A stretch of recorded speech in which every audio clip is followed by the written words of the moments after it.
During a House committee hearing, Jordan and Stacey Plaskett engaged in numerous heated exchanges. Jordan further expressed concern about a government agency, such as the FTC, contacting a private company such as Twitter to inquire about their communications with the press.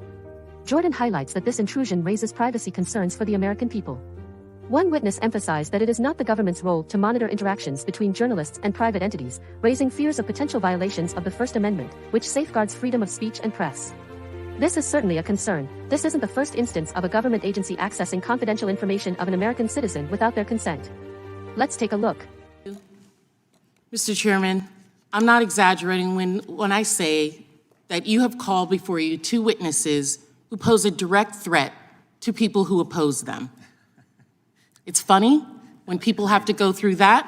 Exactly. This is unacceptable. I'm ready for it. I don't know if a lot of other people are. But just as it was unacceptable for Kevin McCarthy to provide 41,000 hours of sensitive security footage to a biased talking head in an effort to rewrite what happened on January 6th. This is a new Republican playbook, apparently. Risk American safety and security to score political points. The gentlelady's words should be struck. We do not accuse witnesses of threatening others. That is out of line and outside the rules of this committee. That, and I can have an opinion. You don't get to determine what's struck down. Well, you do get an opening statement, and it's about over. The committee will suspend. We know this is because at the first hearing, the chairman claimed that big government and big tech colluded to shape and mold the narrative and suppress information and censor Americans. This is a false narrative. We're engaging in false narratives here, and we are going to tell the truth. I yield back. Gentlelady yields back. I would just point out the consent decree was in our report. We offered your staff also the opportunity to review the FTC letters. You have not come over to review those letters. Third, the idea that I believe both of these individuals who are getting ready to testify, I believe they're both Democrats. The idea that 2 journalists who happen to be Democrats— Did you not give that offer at 8 o'clock last night? I'm talking now. Your time was ended a few seconds ago. Neither of us are in time. I don't think they're here to help us politically. I think they're here to tell us the truth. And oh, by the way, the first FTC letter to Twitter after the first set of Twitter files, the very first question was, who are the journalists you're talking to? And you guys don't care. You don't care. You don't want the 2011 people to see. consent decree? You don't want the American people to see what happened, the full video, transparency. You don't want that, and you don't want 2 journalists who have been named personally by the Biden administration, FTC, in a letter. The Biden administration. And you're saying they're here to help us. They're here to tell their story. And frankly, I think they're brave individuals for being willing to come after they've been named in a letter from the Biden FTC. Is this your question time now? No, I'm responding to your ridiculous statements you made in your opening statement. Okay, well, let's get on with it. Oh, now we want to get on with it. So you can say all the things you want, and I point out the facts. I did in my opening statement, as well as you had an opening statement. You said what you needed to say in your opening statement, and I, as the ranking member, have used my time. Without objection, all other opening statements will be included in the record. We will introduce today's witness, Matt Taibbi. He's a journalist and author. He's one of the authors of the Twitter files, previously worked for Rolling Stone, that right-wing publication, Rolling Stone, where so many Republicans work at. He's also written several books about American politics and culture. And of course, as I pointed out, as the Wall Street Journal pointed out yesterday on the front page, was named by the FTC.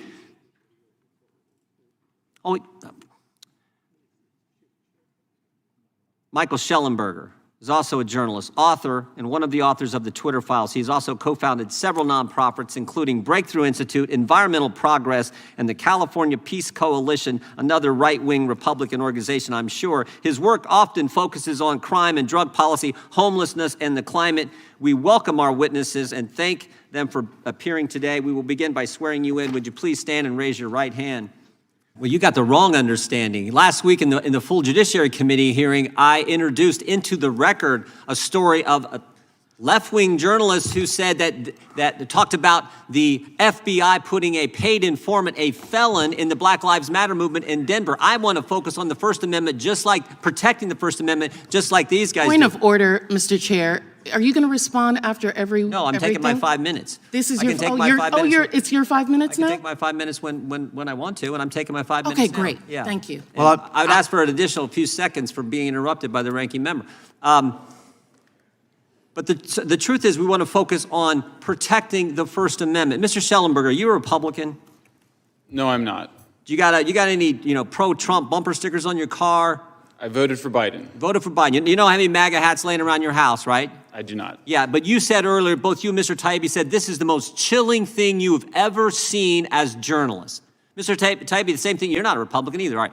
No, I'm not. You didn't vote for Trump. I mean, this is about protecting the First Amendment. Mr. Taibbi, I want to read from your Twitter file number 9. You say this: after weeks of Twitter files, the Bureau issued a statement Wednesday, referring to the FBI.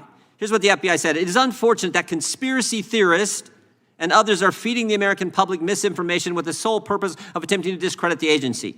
You then follow up, and this is why I think you're an award-winning author, you then follow up, they must think we're unambitious if our sole aim is to discredit the FBI. After all, a whole range of government agencies discredit themselves in the Twitter files. And then you go on to, in this particular Twitter file, to talk about what Mr. Bishop was just talking about, the GEC at the State Department. You talk about the CIA. You talk about the DOD. You talk about the FBI. You talk about the DHS. You talk about the Foreign Intelligence Task Force, which is a combination of all these.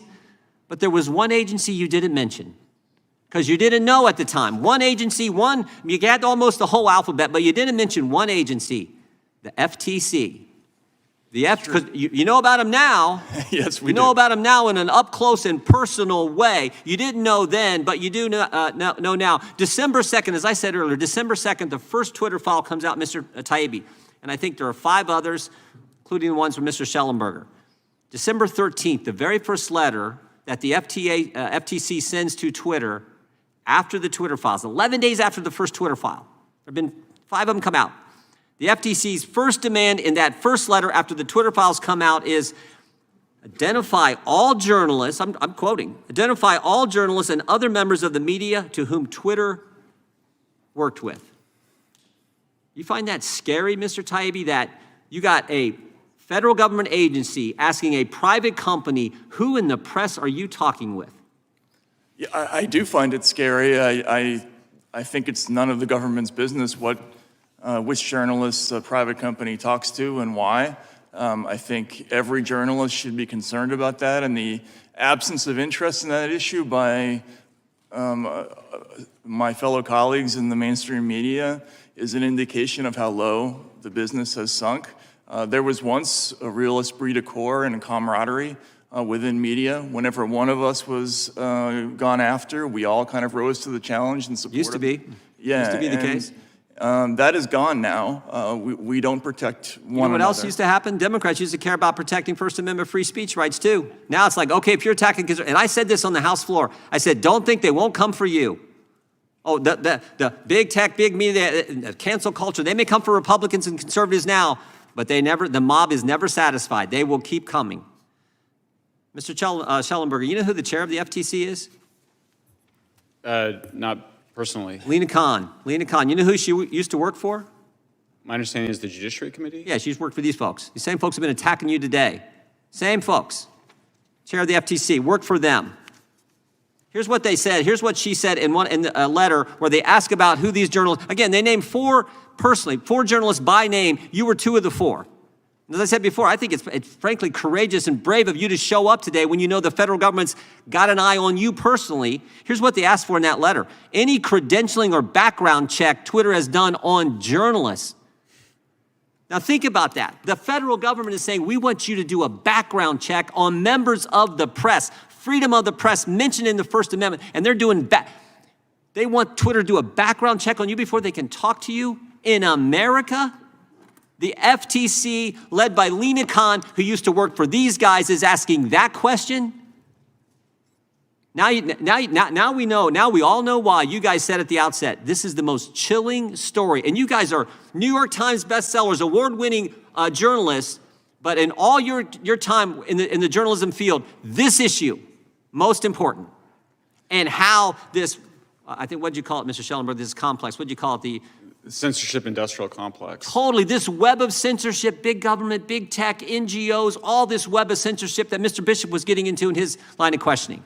That's what this committee is going to get to. And that's not right or left. This is just right or wrong. This is wrong. We know it's wrong, and it's about protecting the First Amendment.